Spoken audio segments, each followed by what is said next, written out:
This is the Vertex water pump rebuild kit for the Wildcat XX and many other models. I'm going to show you what's in this kit for less than 50 bucks. You have your two bearings. One goes in the water pump and one goes in the engine. You have your seals for the cover and the pump housing.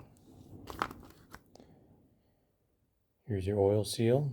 Goes in the pump housing between the bearing and water seal. Here's the water or fluid seal that goes closest to the impeller, and they call this a damper. This goes right next to the impeller on the shaft.